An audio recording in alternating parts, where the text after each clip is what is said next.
Rajan Joseph എന്ന വ്യക്തിയെക്കുറിച്ചാണ് കഴിഞ്ഞ ദിവസമൊക്കെ വലിയ വാർത്തകളും ചർച്ചകളുമൊക്കെ വരുന്നത്. ഇയാളുടെ വാർത്തകൾ ചെയ്ത് ഇയാളെ വലിയ പ്രശസ്തനാക്കണം എന്ന ആഗ്രഹമൊന്നും ഏതായാലും ആർക്കും കാണില്ല.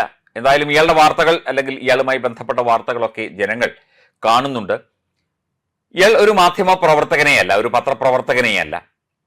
ഈ മേഖലയിൽ പ്രവർത്തിക്കുന്നവര് ഇത്തരത്തിൽ പത്രപ്രവർത്തകർ, മാധ്യമപ്രവർത്തകർ അല്ലാത്ത ധാരാളം പേരുണ്ട്. അത്തരത്തിൽ ഒരു വിടുവായനായ അല്ലെങ്കിൽ യാതൊരു നിലവാരവുമില്ലാതെ സംസാരിക്കുന്ന ഒരു വ്യക്തിയാണ്. ഇയാൾക്ക് കൃത്യമായ രാഷ്ട്രീയ നിലപാടുകൾ ഇല്ല, ഉണ്ടെങ്കിൽ തന്നെ അത് ഇടതുപക്ഷത്തോടൊപ്പമാണ് എന്ന തോന്നൽ ഉളവാക്കുന്ന രീതിയിലാണ്.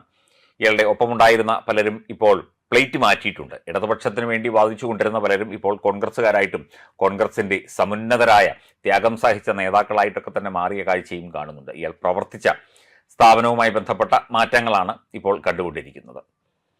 ഇയാൾ ഇടതുപക്ഷത്തിന് വേണ്ടി, പിണറായിക്ക് വേണ്ടിയൊക്കെ തന്നെ പലതവണ കുഴലൂതി എന്നുള്ള കാര്യം ഇയാളുടെ പല വീഡിയോകളിൽ നിന്നൊക്കെ തന്നെ നമുക്ക് മനസ്സിലാകുന്നുണ്ട്. നിരവധി വീഡിയോകൾ ഇയാൾ പല ചാനലുകളിൽ ഇരുന്നൊക്കെ ചെയ്തിട്ടുണ്ട്. അതിലൊക്കെ തന്നെ ഇടതുപക്ഷത്തെ ഒക്കെ സപ്പോർട്ട് ചെയ്തുകൊണ്ട് അല്ലെങ്കിൽ പിണറായി വിജയനെ സപ്പോർട്ട് ചെയ്തുകൊണ്ടാണ് ചെയ്തുകൊണ്ടിരുന്നത്.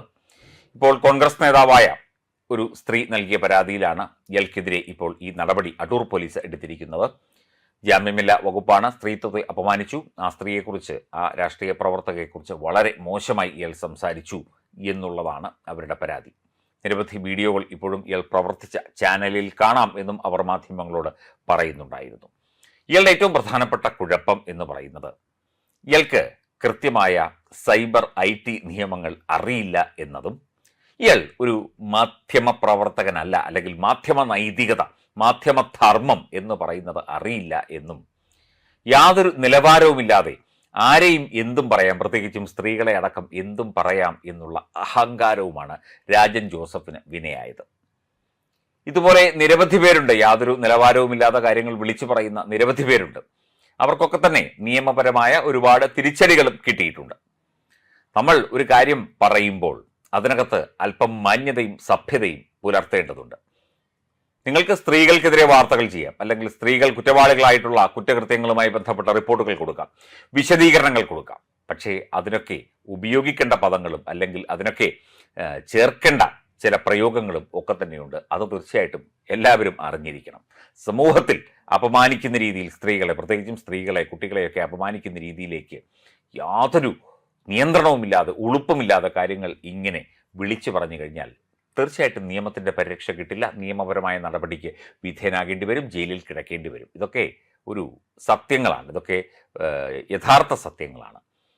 ഒരു മാധ്യമ പ്രവർത്തകൻ എന്നുള്ള ആ ഒരു നിലവാരം, അതിപ്പോൾ ഏത് കക്ഷിയിൽപ്പെട്ടയാളായാലും, ആരെ പുകഴ്ത്തുന്ന, ഇടതുപക്ഷത്തെ പുകഴ്ത്തുന്ന അല്ലെങ്കിൽ വലതുപക്ഷത്തെയോ BJPയോ പുകഴ്ത്തുന്ന വ്യക്തിയായാലും മാധ്യമ പ്രവർത്തകൻ, ജേർണലിസ്റ്റ് എന്ന് പറഞ്ഞു കഴിഞ്ഞാൽ തന്നെ അതിന് ഒരു സ്റ്റാൻഡേർഡ് ഉണ്ട്, ഒരു നിലവാരമുണ്ട്, അതിന് ചില നിയന്ത്രണങ്ങളും ചില നീതിബോധങ്ങളുമുണ്ട്.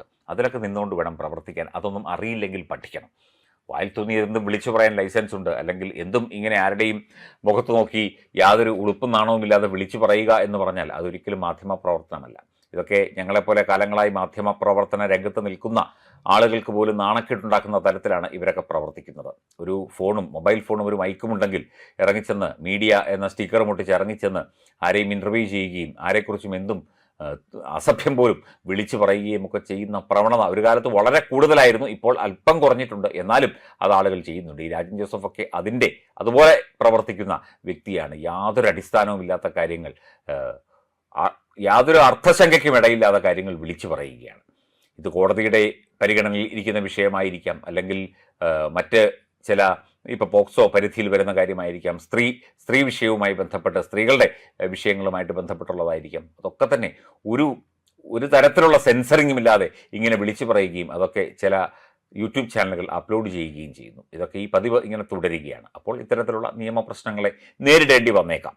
ഇതിനു മുൻപ് നിയമപ്രശ്നങ്ങളെ നേരിട്ട പരിചയം രാജൻ ജോസഫിന് ഇല്ലാത്തത് കൊണ്ടാണ്. ഇനി അങ്ങോട്ട് ശരിയായിക്കൊള്ളുമായിരിക്കും. കാര്യങ്ങൾ മനസ്സിലായി കഴിയുമ്പോൾ കൂടുതൽ വ്യക്തത വരുമായിരിക്കും. പക്ഷേ ഇത്തരം ചീഞ്ഞ വായുവായിട്ട് ഇനിയും ഇറങ്ങി വരരുത്. ഇത്തരം സംഭവങ്ങളിൽ നിയമത്തിൻ്റെ വഴിക്ക് നീങ്ങിക്കഴിഞ്ഞാൽ തീർച്ചയായിട്ടും അത് വലിയ ബുദ്ധിമുട്ടുണ്ടാകും. കൃത്യമായി ഫാക്റ്റുകൾ വെച്ച് വാർത്തകൾ വിശദീകരിച്ചിട്ട്, കൃത്യമായ ഫാക്റ്റുകളും അതിൻ്റെ കൃത്യമായ അറിവും കിട്ടി വാർത്ത ചെയ്തിട്ട് പോലും ഇത്തരം വിഷയങ്ങളിൽ നിയമപ്രശ്നങ്ങളെയും പ്രതിസന്ധിയും നേരിട്ട ഒരു മാധ്യമപ്രവർത്തകനാണ് ഞാൻ. നമുക്കതിൻ്റെ വിശദാംശങ്ങളും മറ്റു കാര്യങ്ങളുമൊക്കെ നന്നായിട്ട് അറിയിക്കുകയും ചെയ്യാം. എന്തൊക്കെയായാലും ശരി, രാജൻ ജോസഫ് ഇനിയും വാ തുറന്നുകൊണ്ട് ഇതുപടി വരികയാണെങ്കിൽ തീർച്ചയായിട്ടും അങ്ങ് കൂടുതൽ ശ്രദ്ധിക്കണം ഈ കാര്യങ്ങളിലൊക്കെ എന്നേ പറയാനുള്ളൂ. മാധ്യമ പ്രവർത്തനം എന്നത് അങ്ങേക്ക് പറ്റിയ ഒരു പണിയാണ് എന്ന് തോന്നുന്നില്ല.